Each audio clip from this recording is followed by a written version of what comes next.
Good morning সবাইকে। সবাই কেমন আছো? দেখো আকাশ জুড়ে এমনভাবে মেঘটা করে আছে, দেখে যেন মনে হচ্ছে পুরো শারদের আকাশ। কিন্তু আকাশ জুড়ে মেঘ করেছে আর সঙ্গে অল্প অল্প রোদও বেরিয়েছে। আর এখন আমি চলে এসেছি ছাদে কিছু সবজি নেওয়ার জন্য। বাড়ির থেকে যদি এরকম টাটকা টাটকা বেগুন, উচ্ছে, অর্গানিক চাষের সবজি পাওয়া যায় তাহলে তো আর কিছুই চাই না। এই বেগুনটা ভ্রমরে খাওয়ার কারণে না ওরকম ফুটো হয়ে গেছে। এটা কিন্তু পোকা হয়নি। আর এই দেখো এই উচ্ছে গাছে প্রচুর পরিমাণে ফুল এসছে, কিন্তু ফলন এখনও এসে পারেনি। আর যে উচ্ছে গাছটাতে ফলন এসছে সেটা ওদিকে। আর এই লেবু গাছটা এত লক্ষ্মী গাছ যে একবার ফলন শেষ হতে না হতে তার মধ্যে আবার নতুন করে ফলন চলে আসে। আর এই হচ্ছে সেই বেগুন গাছ। এখানে সাদা বেগুন, তারপরে ওই যে কালারের বেগুনটা দেখলে তোমরা আমার হাতে, ওই বেগুন, প্রচুর বেগুন আছে। আর এই গাছটা কি জানো? এটা হচ্ছে লাল ঢ্যাঁড়সের গাছ। তোমরা যদি কেউ দেখে থাকো আমাকে একটুখানি কমেন্ট করে বলো তো। এই গাছের বীজ না আমার একটা কাকা আমার মাকে এনে দিয়েছিল। আর সেটা মা লাগিয়ে তারপর 1 বছর তো আমরা সবজি খেয়েইছি, আর এই বছর আবার এই ঢ্যাঁড়সটাকে রেখেছে মা বীজ বানানোর জন্য। আর এই দেখো উচ্ছে গাছ, এত পরিমাণে উচ্ছে এই গাছটাতে হয়েছে। আমার হাতে যে উচ্ছেটা দেখলে সেটা এই গাছেরই, দেখো প্রায় 1 বিঘে মতন এত উচ্ছে পড়েছে না, মানে দেখে বোঝার উপায় নেই যে এটা ছাদের ওপরে লাগিয়ে কেউ এরকম ক্রমাগত উচ্ছে, বেগুন, ঢ্যাঁড়স মানে খাওয়া সম্ভব। আর এই দেখো হাঁস কি সুন্দর পিছনটা নাড়াচ্ছে না, আমার দেখলেই প্রচণ্ড হাসি পেয়ে যায়। আর কীরকম দুলে দুলে হাঁটছে দেখেছো, পেঙ্গুইনের মতন লাগে। এই বড় হাঁসটা না ডিম পেড়েছে, দেখাবো ওখানে তোমাদের। আর এই দেখো অনেকগুলো মুরগি, দেশি মুরগি এগুলো সব। কি সোনালি ফোনালি কি সমস্ত নাম আছে, আমি অত নাম জানি না। নিচে আসতে না আসতেই দেখি মা এতগুলো ডাল কিনে এনেছে, মুগ, মটর, ছোলা, সঙ্গে পাঁপড় কিনে নিয়ে এসছে যেহেতু আজকে উল্টো রথ। আর এখানে দেখো বাবা কলা রেখেছে। আর সেগুলো আমরা এইভাবে কাগজের প্যাকেটে করে ফ্রিজের ভিতরে স্টোর করে রাখি। যদি প্লাস্টিকে রাখি না তাহলে এগুলো মানে কেমন কালো কালো হয়ে যাবে, মনে হবে যেন কলাটা পচে গেছে, খাওয়া যায় না ভালোভাবে। বেলা প্রায় 10টা বেজে গেছে, আমি সকাল থেকে কিছুই খাইনি সেরকম। এই জন্য এখন তাড়াতাড়ি করে ব্রেকফাস্টটা করে নিচ্ছি। 2টো কলা, একটা ডিম ভাজা, 2টো রুটি। আমরা কিন্তু লাল আটার রুটি খাই, ঠিক আছে।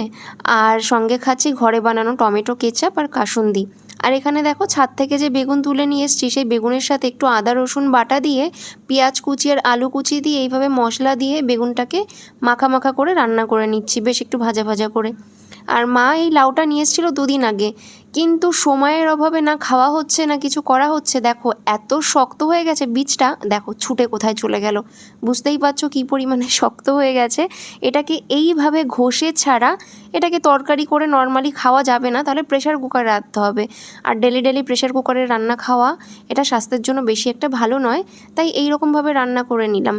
আর এখানে আমি একটুখানি হেয়ার প্যাক বানিয়েছি, ওর ভিতরে 2 ফোঁটা রোজমেরি এসেন্সিয়াল অয়েল দিয়ে ভালো করে মিক্স করে মাথাতে লাগাতে না লাগাতেই দেখি হুড়মুড়িয়ে বৃষ্টি চলে এসছে। ছাদে না 1 গাদা কাপড় মেলতে দেওয়া ছিল, কিন্তু সেগুলো কিছুই তুলে আনতে পারলাম না ঠিক সময় মতন। অর্ধেক জামা কাপড় ভিজে গেছে, কি পরিমাণে বৃষ্টি নেমেছে দেখো। তো দাঁড়াতে পারছি না, নিচেটাও এত পরিমাণে হাওয়া দিচ্ছে। খেয়ে দিয়ে এমন ঘুম দিয়েছি যে পুরো সন্ধ্যা হয়ে গেছে, চারিদিক অন্ধকার হয়ে গেছে। আর এখন ঝটপট রেডি হয়ে বেরিয়ে পড়ছি উল্টো রথের মেলার উদ্দেশ্যে, কারণ পাল্টা রথের মেলা তো দেখতে পাইনি। আর এখন যদি উল্টো রথটাও মিস করে যাই তাহলে তো কপালটাই খারাপ হবে।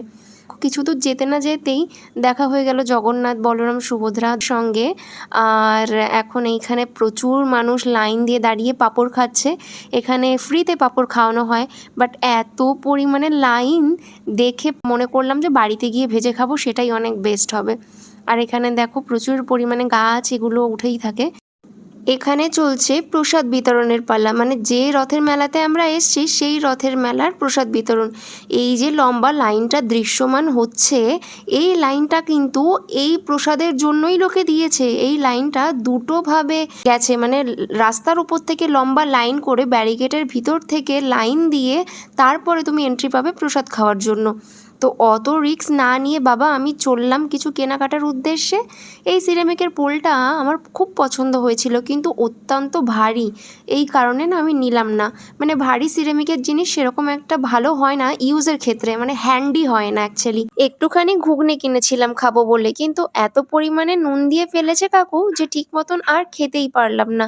রথের মেলাতে এসছি, জিলাপি আর পদ্মগজা খাবো না তা কি হয়? বাড়ির সবার জন্য ৫০০ মতন জিলাপি আর ৬টা ৭টা পরিমাণে পদ্মগজা নিয়ে সোজা রওনা দিলাম বাড়ির উদ্দেশ্যে। কারণ ঘড়িতে তখন প্রায় রাত ১৯:৩০। আর এত রাতের বেলা বাইরের কিছু খাওয়াটা ঠিক মনে হলো না, কিন্তু ঘরেতে এসে আবার কিছু হেলদিও খেতে পারলাম না। কারণ এরকম ছোলার ডাল, গরম গরম লুচি দেখে কি লোভ সামলানো যায়? বাঙালি বলে কথা বলো। যাই হোক, ছোলার ডাল আর লুচি খেয়ে জম্পেশ করে একটা ঘুম দিলাম ঘর থেকে চাঁদ মামা দেখতে দেখতে। আজকের জন্য এতটা। আবার নতুন করে দেখা হবে কালকে নতুন ব্লগের সাথে। ততক্ষণ সবাই ভালো থেকো, সুস্থ থেকো। Bye bye. Love you all.